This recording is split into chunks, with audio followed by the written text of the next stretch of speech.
Remix by Armin Alemi.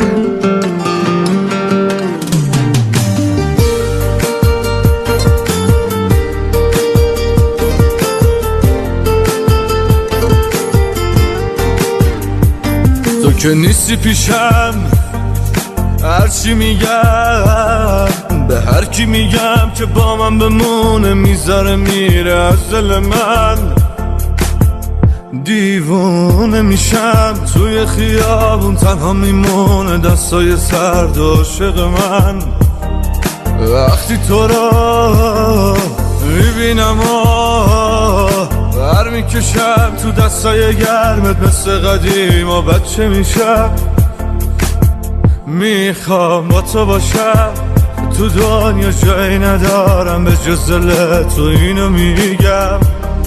تو میتونی بمونی، میتونی بسازی منو اونجوری که همه حسودم بشن آدمای این شهر.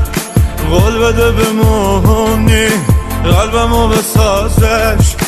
تو میتونی منو آروم کنی، نرو بس دیگه اینقدر. تو میتونی بمونی، میتونی بسازی منو اونجوری که همه حسودم بشن آدمای این شهر. قول بده بمونی، قلبمو بسازش. فقط تو میتونی منو آروم کنی، نرو بس دیگه اینقدر.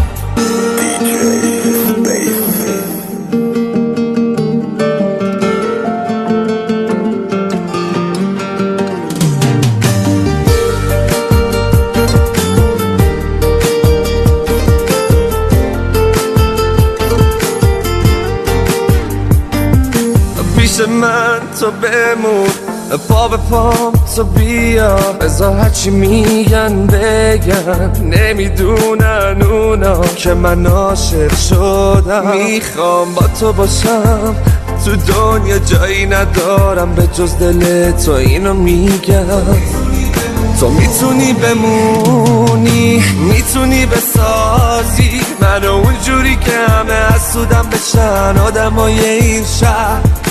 قول بده بمونی، قلبمو بسازش. فقط تو میتونی منو آروم کنی، نرو بس دیگه اینقدر.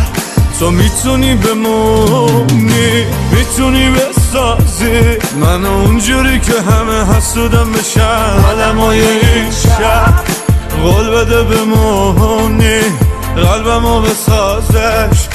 تو میتونی منو آروم کنی، نرو بس دیگه اینقدر. Remix by